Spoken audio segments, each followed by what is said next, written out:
Chapter 23. The Ebb Tide Runs. The Coracle, as I had ample reason to know before I was done with her, was a very safe boat for a person of my height and weight, both buoyant and clever in a sea way. But she was the most cross-grained, lopsided craft to manage. Do as you pleased, she always made me more leeway than anything else, and turning round and round was the manoeuvre she was best at. Even Ben Gunn himself has admitted that she was queer to handle till you knew her way. Well, certainly I did not know her way. She turned in every direction but the one I was bound to go. The most part of the time we were broadside on, and I am very sure I should never have made the ship at all but for the tide. By good fortune, paddle as I pleased, the tide was still sweeping me down, and there lay the Hispaniola right in the fairway, hardly to be missed. First, she loomed before me like a blot of something yet darker than darkness.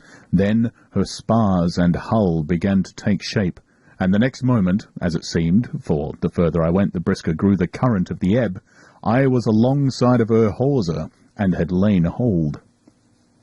The hawser was as taut as a bowstring, and the current was so strong she pulled upon her anchor.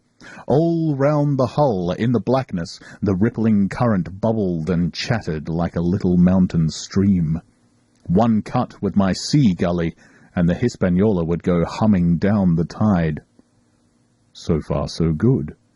But it next occurred to my recollection that a taut hawser, suddenly cut, is a thing as dangerous as a kicking horse.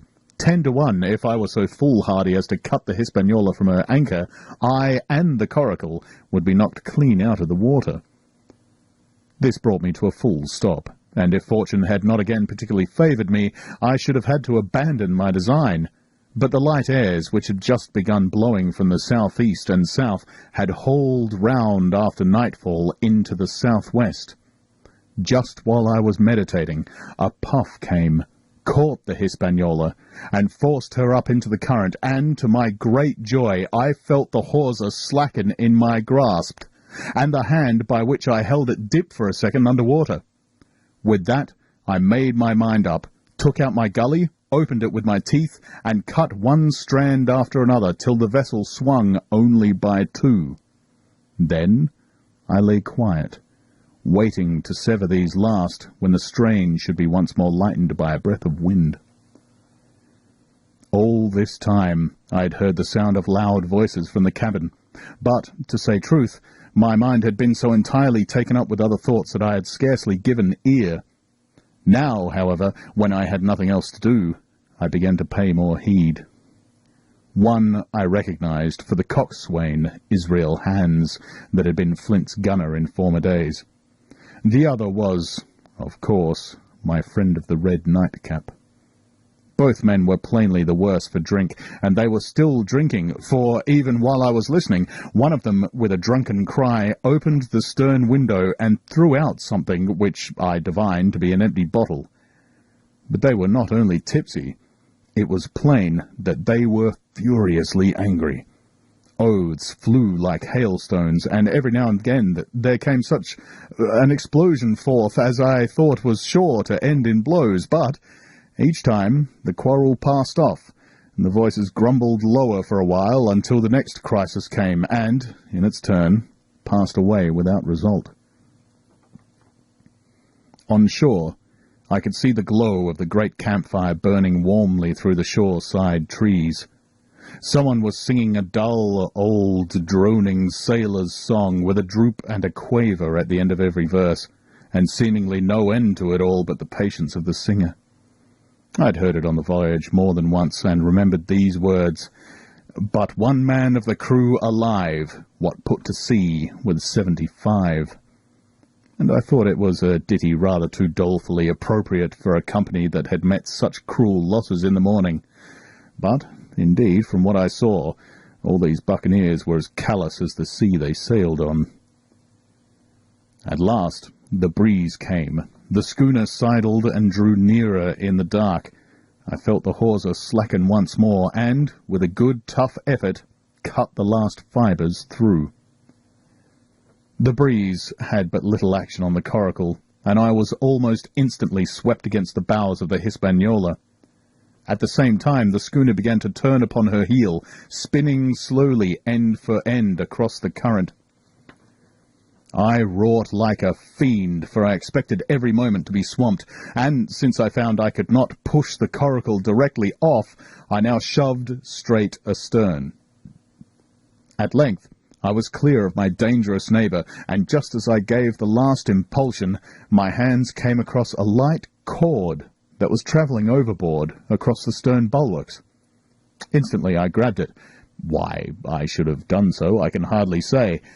It was at first mere instinct, but once I had it in my hands and found it fast, curiosity began to get the upper hand, and I determined I should have one look through the cabin window. I pulled in hand over hand on the cord, and, when I judged myself near enough, rose at infinite risk to about half my height, and thus commanded the roof and a slice of the interior of the cabin. By this time, the schooner and her little consort were gliding pretty swiftly through the water. Indeed, we had already fetched up level with the campfire. The ship was talking, as sailors say, loudly, treading the innumerable ripples with an incessant weltering splash, and until I got my eye above the window-sill, I could not comprehend why the watchman had taken no alarm. One glance, however, was sufficient, and it was only one glance that I durst take from that unsteady skiff.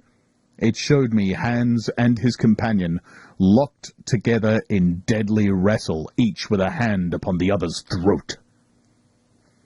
I dropped upon the thwart again, none too soon, for I was near overboard.